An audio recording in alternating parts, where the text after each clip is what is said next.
రాముని కథ అందరికీ తెలుసు. కాని ఆ రాముడు పుట్టడానికి కారణమైన ఒక మహిళ గురించి చాలామందికి తెలియదు. ఆమె పేరు శాంత. దశరథుడికి రాముడు పుట్టే ముందు ఒక కూతురు పుట్టింది. ఆ పాప పేరే శాంత.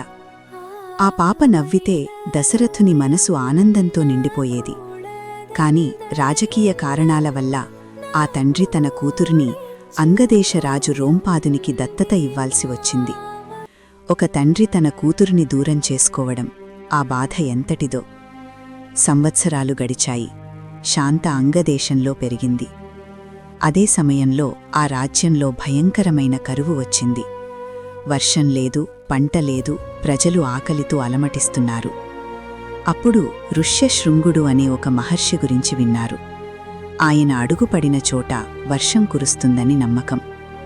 శాంత స్వయంగా వెళ్ళి ఆయనను ఆహ్వానించింది. ఆయన వచ్చాడు. వర్షం కురిసింది. రాజ్యం బతికింది. కృతజ్ఞతగా రోంపాడు శాంతను ఋష్యశృంగునికిచ్చి పెళ్లి చేశాడు. ఇక్కడ అయోధ్యలో దశరథుడు ఒంటరిగా కూర్చుండేవాడు. రాజ్యముంది, కీర్తి ఉంది, కాని వారసుడు లేడు. 3 రాణులు ఉన్నారు, కాని సంతానం లేదు. ఆ బాధ ఆయనను లోపల లోపల తినేస్తోంది.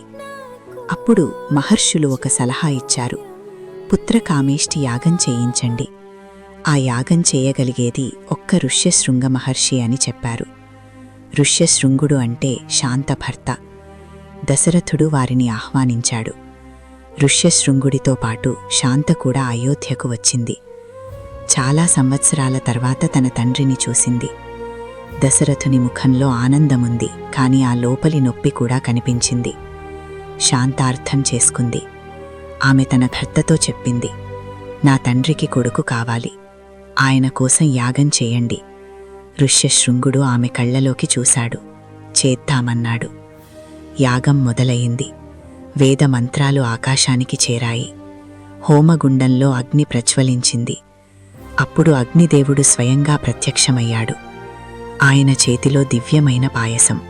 దశరథ, ఈ పాయసం నీ భార్యలకు ఇవ్వు, నీకు సంతానం కలుగుతుందని చెప్పాడు.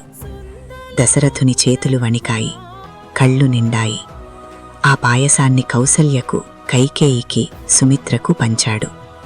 కొద్ది కాలం తర్వాత చైత్రమాసం శుద్ధ నవమి రోజున శ్రీ మహావిష్ణువు శ్రీరాముడిగా అవతరించాడు. అయోధ్య అంతా ఆనందంతో నిండిపోయింది. దేవతలు పూలు కురిపించారు. దశరథుడు తన కుమారుడిని చూసి మాట్లాడలేకపోయాడు. కాని ఆ రోజు ఒక మహిళ దూరంగా నిలబడి చూస్తోంది.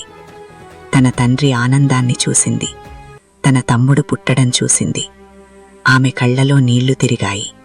కాని ఆ నీళ్లలో బాధ లేదు, పూర్తయిన బాధ్యత ఉంది. ఆమె చేతులు జోడించింది. నిశ్శబ్దంగా దీవించింది. ఆమె పేరు రాముని కథలో రాదు. విగ్రహముండదు, గుడి ఉండదు.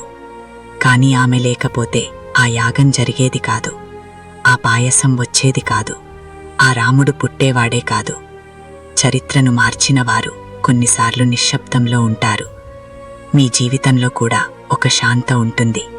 మీ అమ్మ కావచ్చు, మీ అక్క కావచ్చు, మీకోసం అన్నీ చేసి ఏమీ అడగని ఒక మనిషి. వారిని ఒక్కసారి గుర్తుపెట్టుకోండి. జై శ్రీరామ్.